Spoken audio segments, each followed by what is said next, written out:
అందరికీ నమస్కారం. రాధా ఒక గ్లాస్ నీళ్ళివ్వు. తరువాత వేడివేడిగా కాఫీ ఇవ్వు. తల పగిలిపోతుంది అంటూ ఇంట్లోకి వచ్చాడు చందు. వేడివేడిగా కాఫీతో పాటు నీళ్లను తన భర్తకు అందించింది రాధ. నీళ్లు తాగి కాఫీ కప్పును అందుకుని రాధను ఇలా ప్రశ్నించాడు చందు.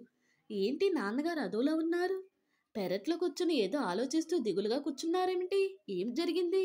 మీరే వెళ్ళి అడగండి ఆయన గారిని. పెద్ద ఘనకార్యం చేశారు. ఆయనే చెప్తారు వెళ్ళండి అంది రాధ కస్సుబుస్సులాడుతూ. పెరట్లో దిగులుగా కూర్చున్న నాన్న భుజంపై చెయ్యి వేసి ఇలా అన్నాడు. ఏమైంది నాన్న? ముందు మీరు లేచి లోపలికి రండి, అక్కడ కూర్చుని మాట్లాడదాం అంటూ నాన్నగారిని లోపలున్న సోఫాలో కూర్చోబెట్టాడు చందు. ఇప్పుడు చెప్పండి అసలు ఏం జరిగిందో అన్నాడు చందు. నాన్నగారు ఏదో చెప్పేలోపే రాధ ఇలా చెప్పసాగింది. ఆయన ఏం మాట్లాడతారు? కరెంటు బిల్లు, పిల్లల స్కూల్ ఫీజు కట్టమని 10,000 రూపాయలిచ్చి పంపాను. ఆ డబ్బును ఎక్కడో పోగొట్టుకుని వచ్చారు.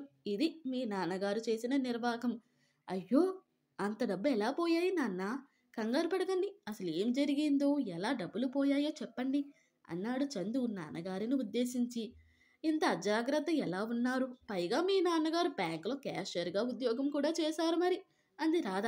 ఇక నోర్మి, నాన్నగారిని చెప్పనిస్తావా అన్నాడు చందు. నాన్నగారు ఇలా చెప్పసాగారు. ఈరోజు కోడలి దగ్గర నుండి 10,000 రూపాయలు తీసుకుని కరెంట్ ఆఫీస్కి బయలుదేరాను.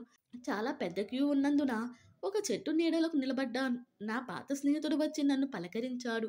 ఇద్దరం కలిసి కొబ్బరి బొండం తాగుదామని పక్కకు వచ్చాము. తాగి డబ్బులు ఇద్దామని జేబులో చేయి పెట్టాను. పర్సు కనిపించలేదు. కొబ్బరి బొండాలకు కూడా నా స్నేహితుడిచ్చాడు చందు. ఎలా పోయిందో ఏమో నాకే తెలియలేదు.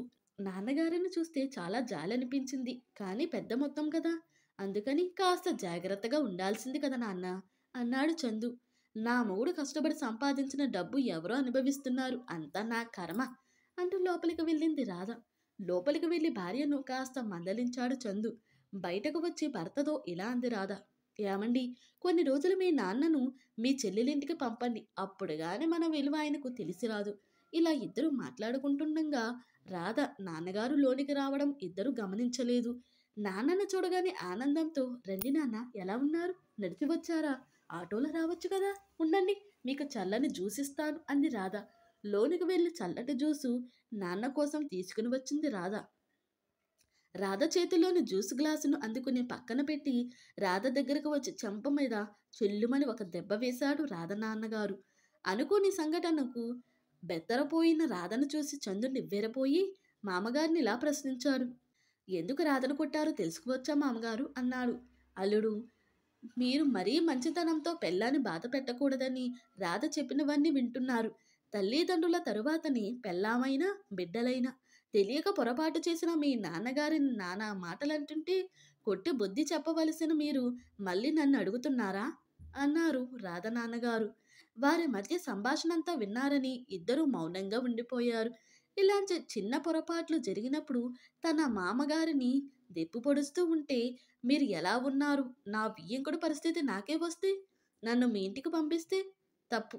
మీరే దానికి బుద్ధి చెప్పాలి. వియ్యంకుడి గారు, నా కూతురు చేసిన తప్పుకు నన్ను క్షమించండి.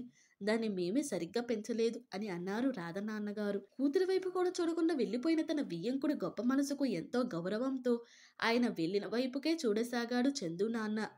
విజయ పదంలో ఇలాంటి చిన్న చిన్న కథలెందుకు అనుకుంటున్నారా?